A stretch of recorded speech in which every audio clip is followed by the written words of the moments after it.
salam sejahtera untuk kita semua. Perkenalkan, nama saya Fatona, guru SMA Negeri 11 Kota Bengkulu. Saya salah satu mahasiswa PPG dalam Jabatan Angkatan 1 tahun 2022 LPTK Universitas Negeri Surabaya.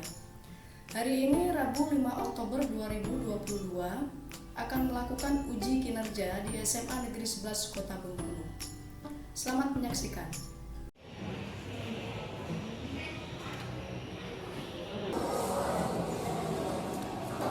Assalamualaikum warahmatullahi wabarakatuh. Waalaikumsalam warahmatullahi wabarakatuh. Bagaimana kabarnya hari ini? Baik. Baik, alhamdulillah. Oke, pakaiannya sudah rapi semua, sudah masuk ke dalam, sudah pakai dasi, ya. Oke, bagus. Oke, ketua kelas mana? Oke, silakan disiapkan. Kemudian setelah itu nanti berdoa, ya. Bersedia. Beri salam kepada Ibu Guru. Assalamualaikum warahmatullahi wabarakatuh. Waalaikumsalam warahmatullahi wabarakatuh. Marilah teman-teman, sebelum kita memulai pelajaran pada hari ini, ada baiknya kita berdoa menurut agama dan kepercayaan kita masing-masing. Berdoa dimulai.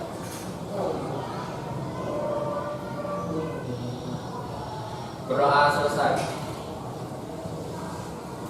Oke, minggu yang lalu kita belajar tentang apa ya? Periodisasi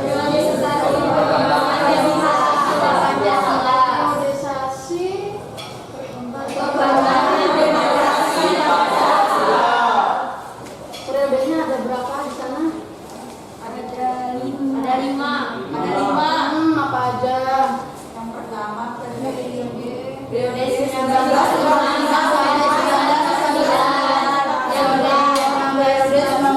sampai 1959. Periode 19 sampai 1905. Periode 1965 sampai 1968. Periode 1938 sampai sekarang.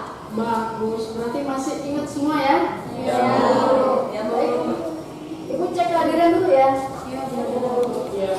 Hari ini siapa yang tidak masuk? Yosua sakit, Bu.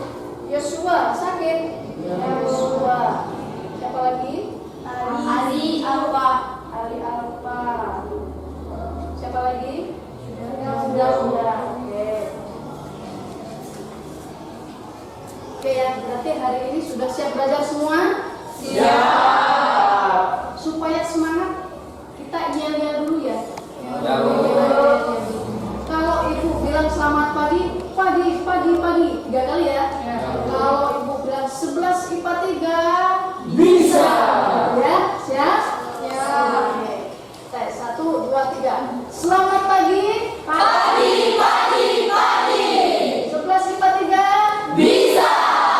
Oke, kasih tepuk tangan. Baik, oke ya. Kita sebelum mulai pembelajaran, sebaiknya kita menyanyikan lagu nasional dulu ya, biar kita lebih cinta kepada tanah air kita. Oke, ketua kelas bisa ajak teman-temannya berdiri, kita menyanyikan lagu wajib nasional. Semua teman-teman silakan berdiri.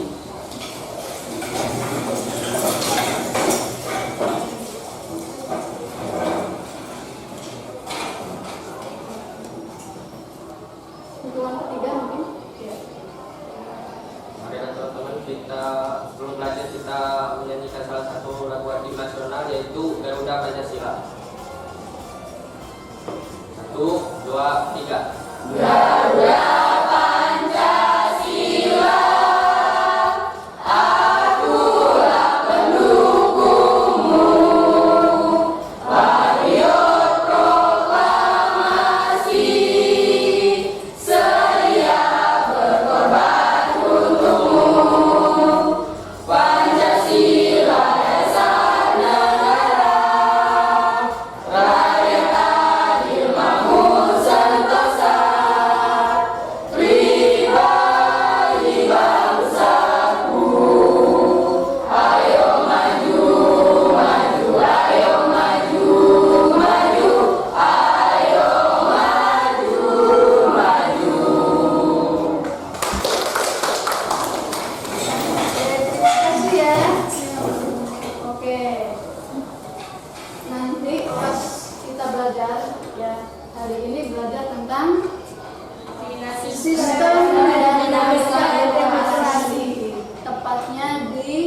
Membangun. ya, pada materi membangun kehidupan yang Demokratis di Indonesia. Oke. Di dalam kegiatan pembelajaran ini, ya nanti ada 3 penilaian yang akan Ibu ambil.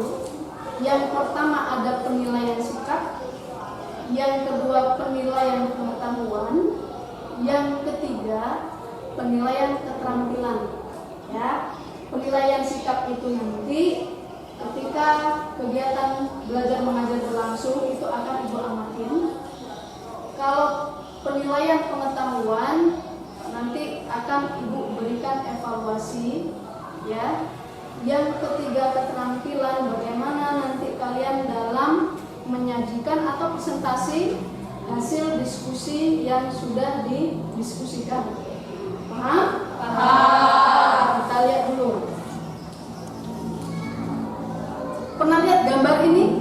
Pernah. Gambar apa? Demo. Demo. Kira-kira yang terlihat di sana, perilaku yang terlihat apa? Ricu. Anarkis. Rusuh, anarkis. Gitu ya? Kira-kira itu kalau demo itu yang dimasalahin apa? Dipermasalahin. Masalah BBM. BBM lagi. BBM naik, berarti ada pengambilan keputusan yang tidak sesuai dengan masyarakat. Oke, kita lihat lagi. Pernah lihat gambar ini? Pernah.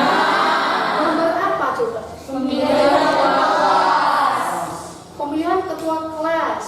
Oke, pemilihan ketua kelas ya. Kalau pemilihan ketua kelas itu sebenarnya untuk apa? Untuk memilih pemimpin kelas. Untuk memilih pemimpin kelas. Oke. Pemimpin kelas itu fungsinya untuk apa? Untuk menyampaikan aspirasi, Untuk menyampaikan aspirasi, untuk menyampaikan keluhan. Kemana? wali kelas. Ke wali kelas bisa, artinya ke yang sempat mengambil keputusan. Ya. Kemudian kalau ketua kelas itu adalah sebagai sarana untuk penyalur aspirasi, penting nggak ketua kelas itu dipilih? Penting. Kenapa? Kenapa Karena penting? kalau nggak ada ketua kelas bisa-bisa kelas ricu. Kalau ketua kelas tidak dipilih, bisa-bisa kelasnya akan ricuh. Artinya di sana ada pengambilan keputusan yang tidak sesuai. Ya. Oke, kita lihat.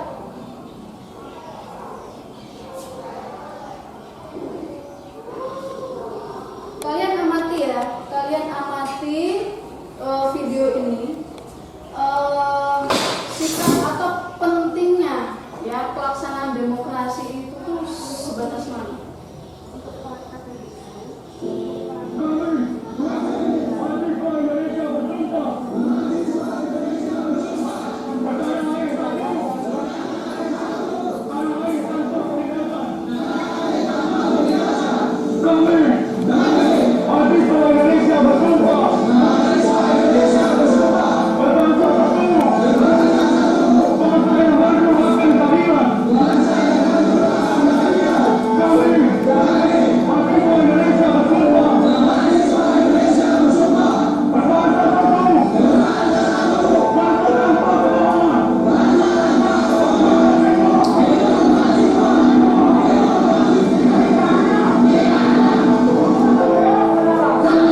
Ya, kebijakan yang diambil oleh pemerintah sehingga berdampak di masyarakat. Siapa namanya? Monika. Kasih tepuk tangan Monika. Oke, kita lihat lagi ya.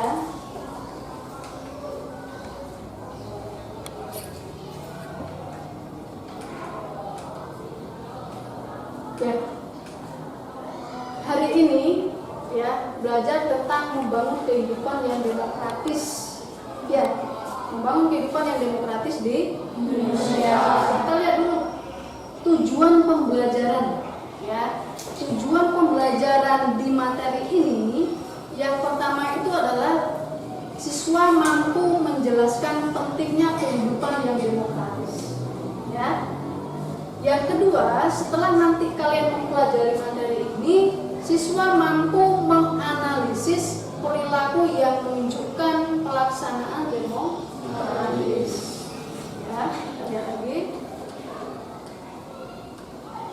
Nah, di dalam kehidupan yang demokratis, bagaimana kita bisa membangun kehidupan yang harmonis? Di sini ada pentingnya kehidupan yang demokratis, ada 4 yang akan kita bahas. Yang pertama ada persamaan kedudukan di muka umum. Yang kedua ada partisipasi dalam pembuatan keputusan. Yang ketiga ada distribusi pendapatan secara adil. Dan yang keempat kebebasan yang bertanggung jawab. Nah, ada yang tahu demokrasi kemarin itu apa? Demokrasi adalah suatu peraturan yang dibuat berdasarkan keputusan rakyat. Berdasarkan keputusan rakyat. Bagus, kasih tepuk tangan. Ada lagi? Apa itu demokrasi? Ada yang masih ingat?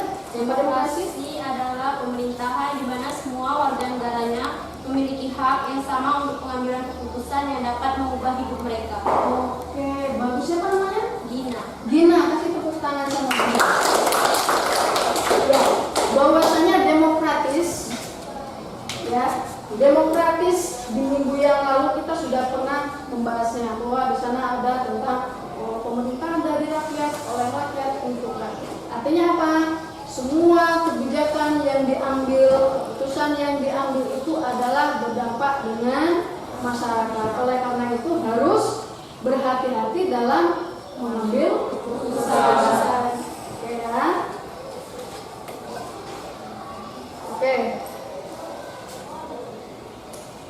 Nah, sekarang Ibu bagi kelompok dulu. Kalian ada 20 orang ya? Ya, Bu. 20, satu kelompok ada 5 orang ya.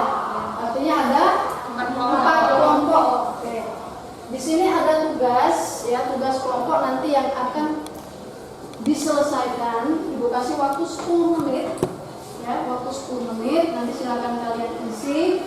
Setelah diisi nanti kalian presentasinya adalah perwakilan saja ya, perwakilan dari kelompok maju, kemudian nanti presentasi, kelompok lain boleh menanggapi ya. Nah, di dalam presentasi kalian mengerjakan tugas kelompok, Ibu akan mengamati ya, kelompok mana yang mengerjakan dengan kompak dan kelompok mana yang hanya salah satu atau 2 orang saja yang bekerja. Itu ya, Ibu akan mengamati kegiatan kalian. Oke, siap? Siap. Oke, biar semangat kita diam-diam lagi, biar nggak ngantuk ya. Semangat pagi.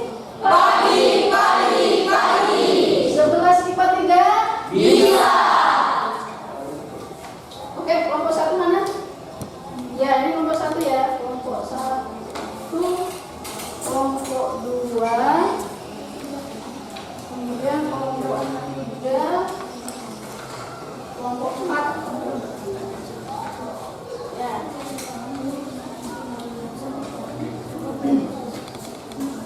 Di sana ya ada kolom. Ya, di kolom nanti silakan kalian isi. Ya, di kolom nanti silakan kalian isi. Kemudian mencari contoh ya. Nanti di belakang jangan lupa nama kelompoknya diisi juga. Ya, nama kelompoknya ada siapa-siapa saja. Jangan lupa setelah ngisi 1 sampai 4 kesimpulan di bawah. Ya? Paham? Silakan dikerjakan.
Untuk mengerjakan boleh searching lewat HP, silakan.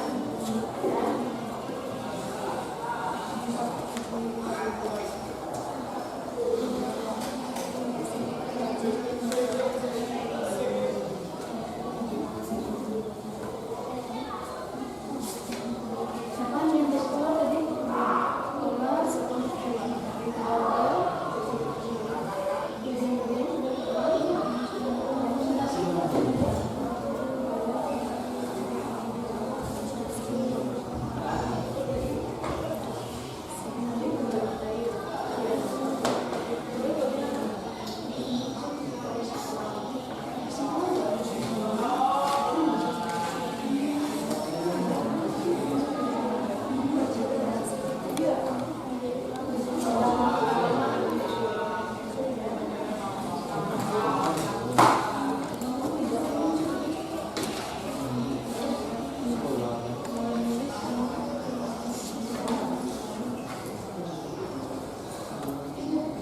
Ya, masing-masing perwakilan kelompok boleh ke depan ngambil hadiah. Siapa yang mau duluan? Ya. Kalau dapat ya sambil berarti dia tampil.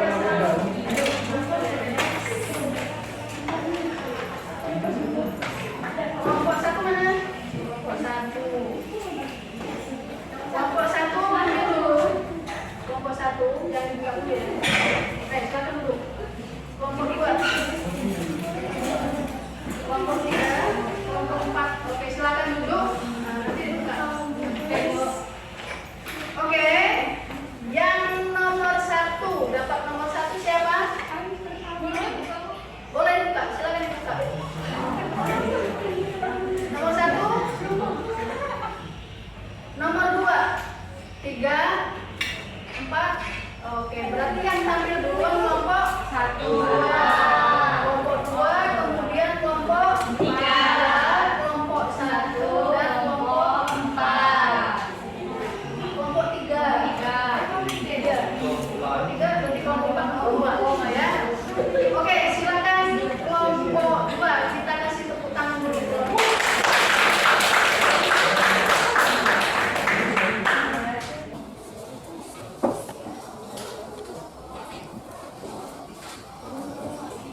Selamat pagi semuanya. Perkenalkan saya Kalina Patede. Perkenalkan nama saya Sandria Kalina Patede dari kelompok 2. Ini mempresentasikan tentang partisipasi dalam pembuatan keputusan. 1. Penerapan dalam lingkungan keluarga. Partisipasi dalam kegiatan keputusan adalah liburan. Di dalam kegiatan tersebut, anggota keluarga saling berperan saat memutuskan mengenai akan berlibur kemana di akhir pekan ini. Alasannya, agar di antara anggota keluarga tidak terjadi permasalahan yang dapat menimbulkan. 2. Penerapan dalam lingkungan sekolah. Partisipasi dalam pembuatan keputusan turut serta dalam memilih ketua kelas. Dikelompokkan di sekolah, kita bisa berpartisipasi dalam menentukan agenda kegiatan OSIS dalam suatu tahun ke depan. Alasannya, dapat melatih tanggung jawab seseorang pemimpin yang harus dilaksanakan. 3. Masyarakat. Partisipasi dalam pembuatan keputusan, ikut mengambil keputusan bisa mengambil keputusan mengenai agenda kegiatan peringatan 17-an. Alasannya memberikan pendapat atau partisipasi untuk kegiatan atau lomba yang akan diadakan. 4. Negara. Partisipasi dalam pembuatan keputusan. Agenda atau turut serta dalam pemilihan umum. Alasannya secara konvensional kegiatan ini mencakup tindakan seperti memberikan syarat dalam pemilihan umum. Bagi teman-teman dari kelompok lain yang ingin bertanya, Ada yang mau ditanyakan dari kelompok 2? Kelompok 1? Enggak? Kelompok 3? Ada yang ditanyakan? Kelompok 4? Ada yang ditanyakan? Berkaitan dengan partisipasi dalam pembuatan keputusan. Kelompok 1, silakan. Kita kasih tepuk tangan untuk kelompok 1. Pagi, saya Monika Melisa ini akan memberi sebuah pertanyaan untuk kelompok. Apa sih tujuan partisipasi dalam pembuatan keputusan? Partisipasi dalam pembuatan keputusan. Ya, banyak. Ian, Oke, pertanyaan bagus ya. Mungkin teman-teman bisa bantu menjawab. Ya, silakan berdiri ya. Perkenalkan, nama saya Wali Fitriana. Baiklah, saya akan menjawab pertanyaan dari kelompok 1. Tujuannya adalah partisipasi dalam pembuatan keputusan bermakna bagi perkembangan individu dan bagi upaya fungsionalisasi diri, proses membangun keterampilan kelompok dan pengembangan kompetensi kepemimpinan. Oke, sudah kasih tepuk tangan dulu. Ya, pertanyaan dari kelompok 3 tadi. Oke, kita kasih tepuk tangan ke kelompok 2.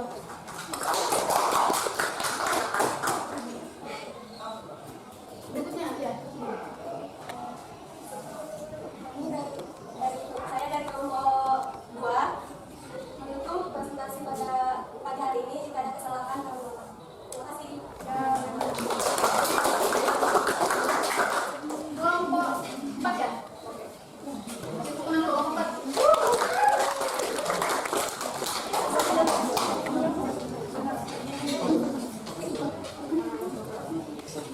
Selamat pagi kepada semuanya. Saya Monika Melisa dari kelompok 4. Ini merupakan materi tentang kebebasan yang bertanggung jawab. Kebebasan yang bertanggung jawab dan penerapannya dalam lingkungan keluarga. Yang pertama, bebas bermain di luar namun harus ingat waktu pulang. Yang dimana artinya seorang anak bebas melakukan hal selain di rumah namun harus ingat jam pulang dan tidak lalai dalam berjalan pekerjaan rumah. Yang kedua, bebas anak dalam menggunakan handphone namun tidak sampai larut malam. Seorang anak bebas menggunakan handphone namun tidak sampai larut malam karena pesannya ayah kita dapat memperdaya otak anak dan mengganggu jam tidur si anak.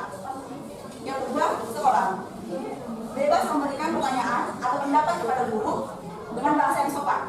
Bebas menyampaikan pendapat kepada guru juga diatur dalam pasal 28E ayat 3 di mana tertulis setiap orang berhak kebebasan berserikat, berkumpul dan mengeluarkan pendapat. Jadi, setiap siswa berhak mengajukan aspirasi kepada sekolah tentang kepentingan sekolah maupun tentang fasilitas sekolah. Yang kedua, menggunakan fasilitas sekolah dengan bertanggung jawab. Semua siswa yang berada dalam satu lingkungan sekolah berhak menggunakan fasilitas yang ada karena semua fasilitas itu untuk siswa dan di mana siswa mempunyai tanggung jawab dengan menggunakan fasilitas dengan baik dan tidak merusak fasilitas tersebut. Yang ketiga, masyarakat boleh melakukan aksi demo dengan tanggung jawab. Seperti yang kita jumpai masyarakat, banyak pendapat masyarakat tidak sesuai dengan pemerintah, di mana masyarakat mengajukan banyak unjuk rasa. Nah, banyak juga masyarakat yang hanya ikut unjuk rasa, namun tidak tahu apa arti atau apa yang mereka ingin unjuk. Mereka hanya terpengaruh oleh satu pihak yang mengasuh mereka untuk mengajukan unjuk rasa. Jadi, apabila kita ingin unjuk rasa, kita harus bijak untuk mengetahui apa yang ingin kita ajukan dan apa yang ingin kita bahas. Yang keempat, negara. Di negara juga sering terjadi antara demo masyarakat kepada DPR. Namun juga banyak kalangan masyarakat atau banyak kalangan mahasiswa yang hanya terikut oleh hasutan publik yang mereka tidak tahu apa unsur mereka untuk melakukan demo. Nah, sebaiknya kita juga bijak dalam memilih mana perkumpulan yang baik untuk melakukan demo. Yang kedua ada kebebasan memilih presiden. Semua warga negara Indonesia berhak memilih presiden, berhak mengeluarkan suara mereka. Namun mereka juga harus paham dan harus mempertanggungjawabkan apa yang mereka pilih. Apabila seseorang yang mereka pilih itu tidak bertanggung jawab atau melakukan kesalahan di suatu hari, mereka tidak menolak atau menekan ataupun menyudutkan si presiden, namun memberikan kritik dan saran bagaimana presiden tersebut bisa melakukan tugas dengan baik. Kesimpulan, dari pemaparan presentasi yang saya bawakan, dapat kita tarik kesimpulan bahwa semua orang mempunyai suatu kebebasan yang mutlak. Kebebasan tersebut bisa dilakukan di lingkungan keluarga, sekolah, masyarakat, maupun negara, dan dipenuhi dengan rasa tanggung jawab. Sekian presentasi yang saya sampaikan. Jika teman-teman ada pertanyaan, saya persilakan.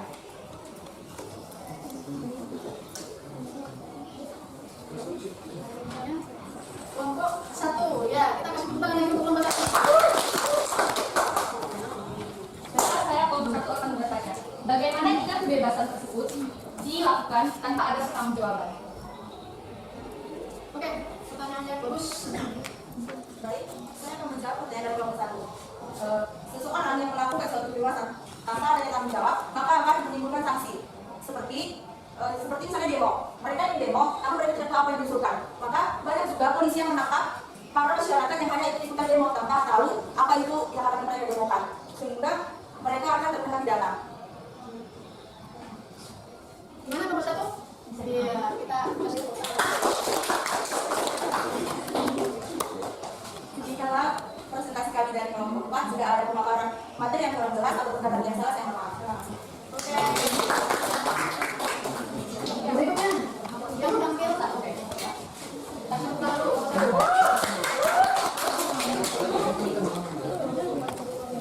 Assalamualaikum warahmatullahi wabarakatuh.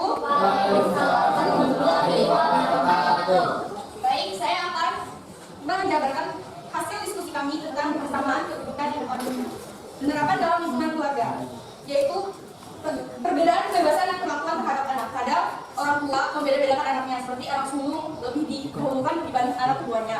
Seperti kayak kalau itu anak sulung melakukan kesalahan, itu nggak dihukum sama sekali. Sedangkan kalau anak kedua malah dihukum anak ini itu dan itu. Jadi itu menjabarkan kalau persamaan kedudukan di depan hukum dalam lingkungan keluarga itu salah atau tidak adanya persamaan kedudukan. Yang kedua dalam lingkungan sekolah, perlakuan yang berbeda dari guru pada siswa. Misalnya kayak gini, siswa yang cerdas melakukan pelanggaran, misalnya terlambat sekolah, sedangkan siswa yang nakal melakukan pelanggaran berupa terlambat sekolah. Siswa yang cerdas tadi dibebaskan, sedangkan siswa yang nakal itu tetap diberi hukuman. Itu merupakan ketidakadilan dan tidak ada persamaan kedudukan di depan hukum dalam lingkungan sekolah. Yang ketiga, di masyarakat. Saat lalu itu terjadi lalu lintas, biasanya ada razia umum atau gabungan nih. Nah, harusnya diberi pelanggaran bagi yang melanggar. Kalau misalnya ada anak polisi, pejabat atau sebagainya melakukan pelanggaran, malah dibebasin. Sedangkan masyarakat yang biasa nggak ada jabatan sama sekali melakukan pelanggaran, malah ditahan dan diberi surat tilang. Nah, itu merupakan juga nggak ada persamaan kedudukan dalam situ. Seharusnya persamaan harus hukumnya dibagi rata, sanksinya harus sama. Kalau anak pejabat melakukan kesalahan, nggak boleh SMK, macam-macamnya harus ditilang juga kalau lagi razia. Nah, oke. Yang keempat, di negara. Pelanggaran HAM. Nah, biasanya aparat negara melakukan pelanggaran HAM tidak diberi sanksi. Sedangkan berbeda dengan masyarakat biasa yang melakukan pelanggaran HAM biasanya diberi sanksi. Tidak sih? Kayak misalkan kalau itu DPR atau siapa tuh MPR melakukan pelanggaran HAM terhadap salah satu masyarakat, biasanya mereka itu pakai sistem sogok menyogok kayak gitu. Pakai pengacara, aku mau itu ini si dia itu melanggar hak aku tentang pencemaran nama baik di ITE itu nomor 24, dia sampai dihukum. Sedangkan padahal dia membalikkan fakta, yang melakukan pelanggaran itu dia, bukan yang pihak yang ditunjukkan tadi. Yang kayak itulah. Oke, kesimpulannya persamaan kedudukan di bawah hukum sangat penting sebab dia masyarakat memiliki hak yang sama rata. Hal itu terdapat pada UU nomor 2 Kaji tentang hak asasi manusia yang menyatakan hak dituntut atas dasar hukum bersifat mutlak dan tanpa terkecuali.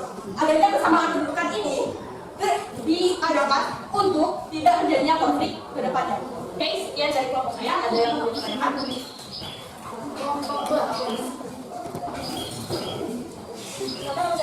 Saya dari kelompok 2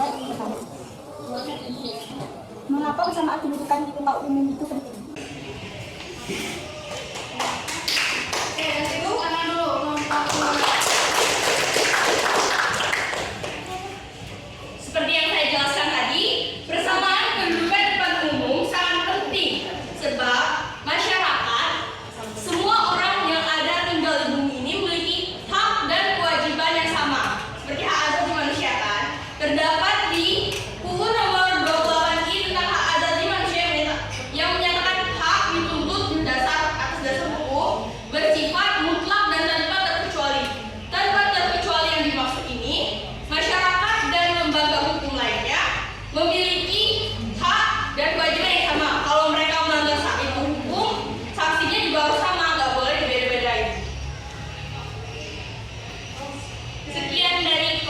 saya. Assalamualaikum warahmatullahi wabarakatuh. Semua kelompok 1, kelompok 2, 3, dan 4. Oke. Yang lagi biar cepat semangat. Ya, semangat lagi. Pagi. Matematika Bisa. ya. Bagus ya. Presentasinya dari kelompok 1 sampai kelompok 4 sudah oke, sudah berani memaparkan hasil diskusi di depan ya. Di sini ada pentingnya kehidupan demokratis yang sudah kalian bahas tadi, ada persamaan pendidikan di muka umum, partisipasi dalam pembuatan keputusan, mulai diskusi pendapatan secara adil dan kebebasan yang bertanggung jawab. Gitu ya. Yang kalian bahas ada dari semua lingkungan, baik di keluarga, di sekolah, di masyarakat dan negara. Persamaan kedudukan di muka umum.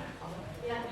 Kalau ada kesenjangan, ya kesenjangan antara satu dengan yang lain, baik di keluarga, di sekolah, di masyarakat dan negara, ya, dalam memberikan hukuman ya dengan yang sudah melakukan kesalahan tidak sesuai, maka yang terjadi apa? Akan terjadi konflik, ada kesenjangan di sini, ya. Oleh karena itu segala sesuatu harus dimusyawarahkan, gitu ya. Kesamaan kedudukan di muka umum.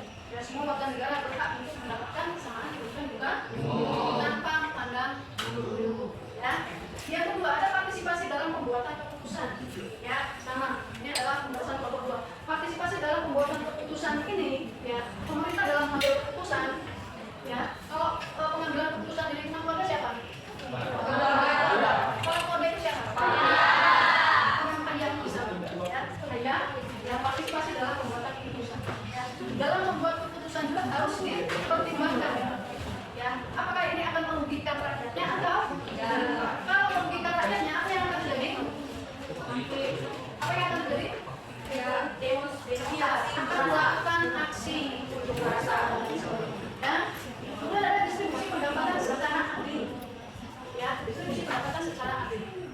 Ya, kalau di lingkungan masyarakat, ya, di lingkungan negara, lingkungan keluarga, dalam pembagian, ya, dalam pembagian apa? Kalau di lingkungan keluarga uang jajan barangkali, ya, uang jajan tidak sama, ya, yang diberikan oleh kakak dengan adik, ya, memang tidak sama kan? Iya, tidak sama. Ya, artinya apa di sini? Adil adalah dilihat dari kebutuhan. Ya, si kakak tadi kebutuhannya sudah lebih banyak ketimbang yang lain. Ya, sama. Termasuk distribusi pendapatan secara adil tadi untuk mendapatkan upah, ya, upah yang sesuai.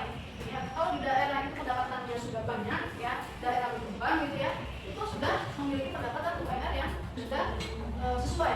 Ya, akan berbeda lagi dengan yang daerah yang belum mendapatkan pendapatan daerah yang yang terakhir ada kebebasan yang bertanggung jawab. Ya, artinya kita boleh melakukan segala sesuatu, ya, melakukan komunikasi, melakukan mengeluarkan pendapat yang bebas. Ya. Bebas artinya disini bukan sebebas-bebasnya, tetapi bebas terikat. Ya, bebas terikat itu artinya apa? Kita boleh melakukan semuanya, tapi kita harus tunduk kepada hukum. Ya, boleh mengeluarkan pendapat, gitu ya. Boleh kita melakukan segala sesuatu, kita harus mempertimbangkan ada hukum di sana, gitu ya. Nah, kesimpulannya, ya kita belajar hari ini tentang pentingnya kehidupan yang demokratis. Itu untuk apa sih? Ada kelompok yang mau menyimpulkan? Boleh tunjuk tangan. Ya, kesimpulan dari belajar hari ini. Silakan. Yang bisa tunjuk tangan. Pentingnya kehidupan yang demokratis. Silakan. Ada yang tadi? Kelompok 1? Boleh, silakan.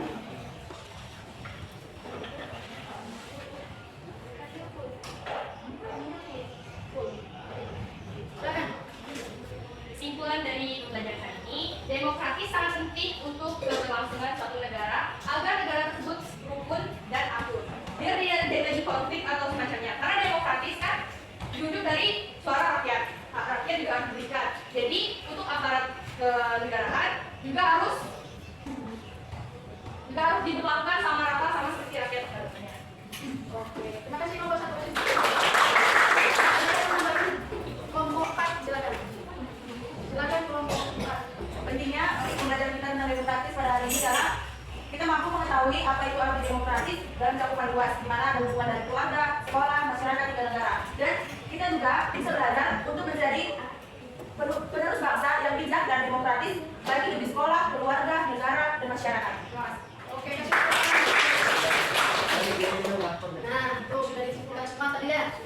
menunjukkan bahwa ketika kehidupan yang demokratis itu untuk apa, ya.